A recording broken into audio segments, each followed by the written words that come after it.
Primero es entender dónde estamos. Este camino es el camino de ida a la facultad, al museo. Pero es el camino de ida a la cancha también, lo cual va a explicar algunas de las cosas que vamos a ver. Síganme. En algún momento, tras la muerte de Pelusa, comenzó a haber una serie de intervenciones sobre el zoológico.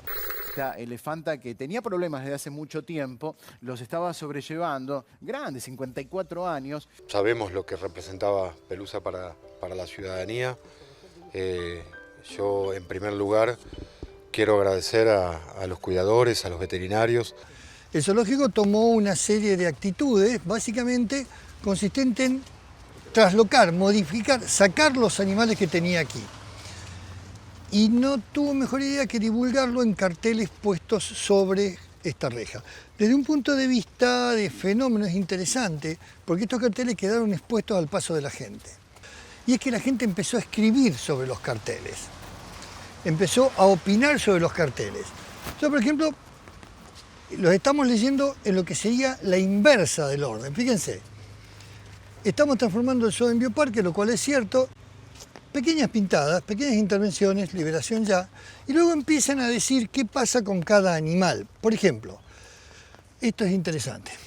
Ese es el animal, liberada y trasladada a un centro de rescate, dice de dónde fue rescatada y cuándo fue liberada.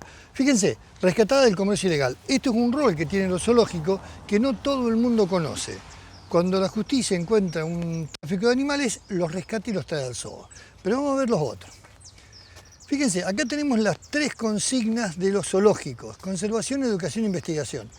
Claro, alguien se pregunta qué investigan si están sacando los animales. ¿Investigan fotos? Es la pregunta.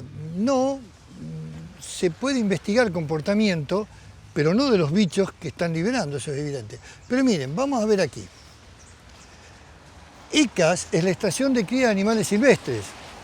No está liberada, está en una reserva encerrada, con lo cual la palabra liberación empieza a tener otra lectura y se complica un poco más allá.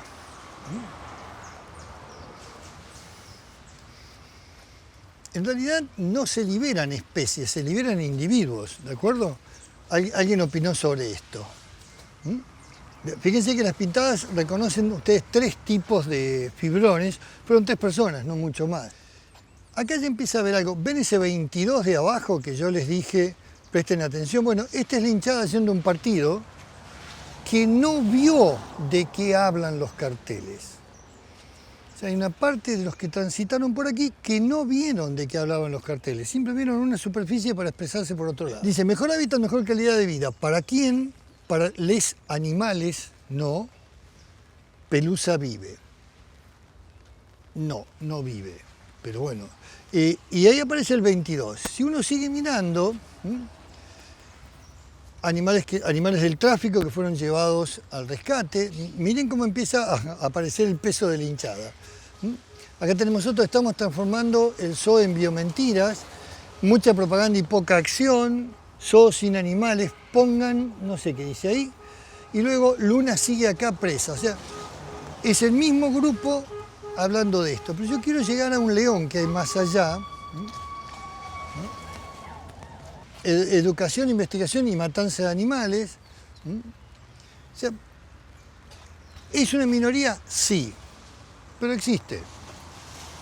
Es una minoría que existe, pero ahí está, este es el que quiero mostrarles. No sé si notan la intervención sobre el amigo león. Ok.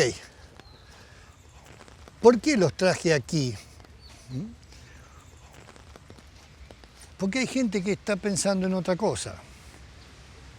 ¿Se entiende? Entonces, ¿esto qué es? Y que hay gente que está pensando en otra cosa. Esto de ninguna manera está en el núcleo de la escena de discusión, menos claro, y básicamente este es el problema de la batalla que hay que dar.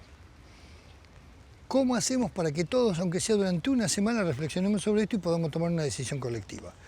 Inclusive, esto estaba todo pintado y con manchas de pintura roja como si fuera sangre. Pero quiero mostrarles este. Esto a lo mejor resume la problemática. Yo también siento. Esa es la discusión. Ya no es un cuerpo al cual le doy comida y agua. él siente. Ese es el eje de la discusión. Y después esto sigue igual, con casi las mismas pintadas y a la vuelta. Y la misma historia, ¿no? O sea, gente que está comprometida, ustedes van a reconocer un color de fibrón, otro más chiquito, y después están los muchachos de la 22, que están en otra, y que muy probablemente no saben qué es lo que está pasando aquí. Como tantos más que no lo saben. O sea, esto es un inicio de algo que por cómo ha empezado no va a terminar así nomás. Vaya uno a saber cuándo y cómo.